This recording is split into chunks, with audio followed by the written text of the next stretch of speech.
Geliat hiburan di tanah air pasca pandemik 2 tahun sudah sangat terasa. Berbagai acara pagelaran musik, konser maupun hiburan lainnya serasa cawan di musim hujan. Antusiasme masyarakat pun sangat tinggi, terbukti dengan habisnya tiket dalam waktu singkat. Meski harga yang ditawarkan tidaklah murah. Namun sayang, geliat hiburan dan animo masyarakat ternyata tidak diimbangi dengan kesiapan penyelenggara dalam mengantisipasi keamanan.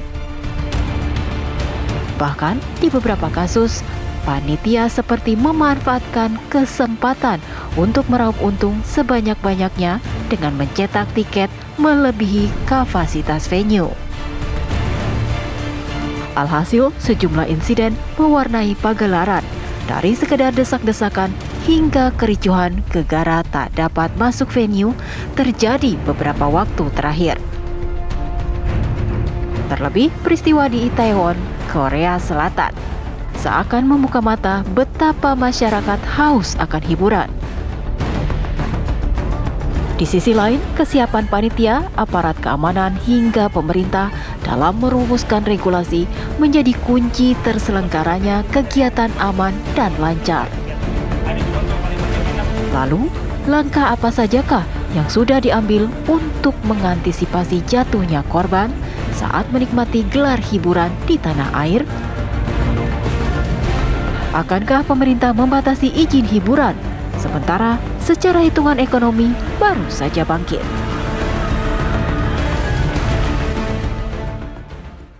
Benar sekali pemirsa, berkaca dari tragedi Itaewon di Korea Selatan, memang bukan konser musik tapi perayaan Halloween, akan tetapi korban jiwa akibat kerumunan lagi-lagi harus kita perhatikan. Mengingat saat ini sudah mulai banyak ya pagelaran-pagelaran konser musik yang digelar, ini juga memicu kerumunan pemirsa. Kita tidak mau ada korban jiwa. Dan ini akan menjadi bahasan saya di Apa Kabar Indonesia Malam. Sambil saya menunggu narasumber saya yang merupakan Ketua Asosiasi Hiburan DKI Jakarta. Saya mencoba menghubungi narasumber saya lewat sambungan Zoom, Pak Triawan Munaf yang merupakan mantan Kepala Bekraf. Selamat malam Pak Triawan Munaf.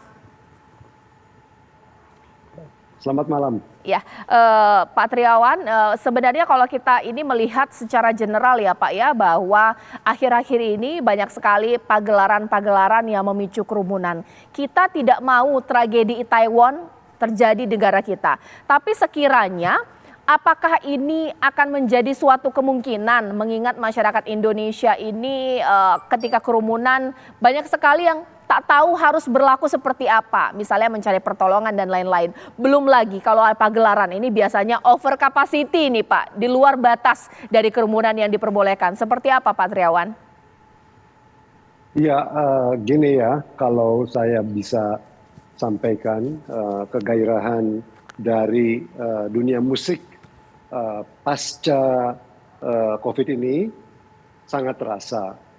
Karena selama COVID, selama pandemi, selama banyak pembatasan-pembatasan, boleh dibilang para musisi itu sangat terpukul, ya, mereka tidak mendapat nafkah atau nafkahnya sangat berkurang drastis. Begitu pula penonton tidak bisa menikmati hiburan pertunjukan live, ya. Nah, di mana sebetulnya kedua hal ini bertemu saat ini, ya, kegairahan promotor dan para musisi dan juga penonton yang sudah haus. Memang mungkin ada sedikit kegamangan, ya, karena sudah lebih dari 2 tahun tidak menyelenggarakan konser. Ada kegairahan yang berlebihan dari penontonnya, sehingga terjadilah beberapa insiden kecil sebetulnya di Indonesia. Kalau kita bandingkan dengan yang di Korea memang berbeda, karena yang di Korea itu, yang di Seoul itu malah bukan di dalam gedung, dia stampede atau stampede di luar, ya, di jalanan. Jadi nggak bisa dibandingkan juga.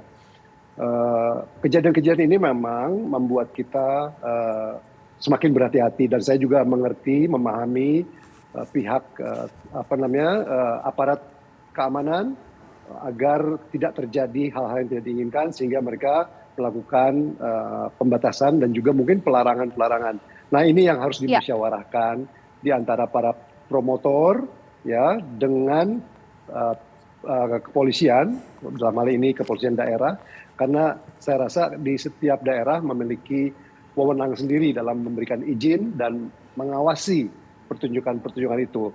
Jadi yang saya harapkan tidak lebih dari marilah kita duduk bersama antara promotor, pemilik gedung, ya, dan juga pihak kepolisian yang memberi izin dan mengamankan untuk duduk bersama dan mengatur baik.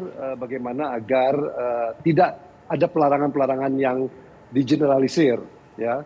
Bagaimana tahapan-tahapan dari pengadaan konser ini sejak awal sampai Baik. penyelenggaraan dan akhirnya bisa tertib dan bisa memberikan kembali nafkah bagi para pelaku industri musik di Indonesia. Baik, ditahan dulu Pak Triawan Munaf. Sekarang kita akan lihat konser yang ini juga menyedot perhatian untuk para N-Citizen karena memang boyband kesayangan dari N-Citizen yakni NCT 127 memang sedang konser di BSD pemirsa.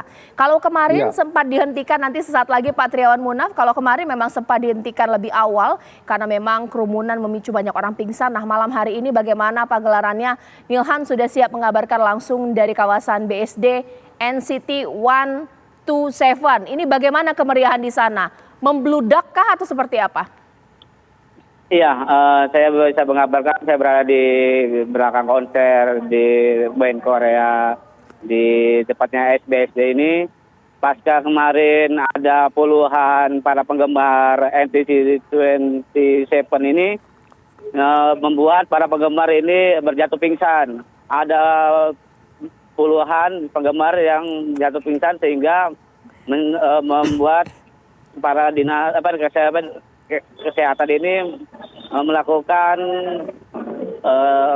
pengobatan untuk para penggemar ini. Nah, sampai saat ini pihak kepolisian untuk saat ini untuk mempercepat acara di konser tersebut. Nah, sebelumnya mulai dari awal jam 7 malam ini, namun dimajukan mulai konser hari ini jam 2 hingga jam 5 sore. Itu begitu Mbak Caca. Baik, kalau untuk dari animo, apakah memang ada kerumunan yang luar biasa dan juga pintu-pintu masuk dan keluar ditambah dan pengamanan ditambahkan, Ilhan?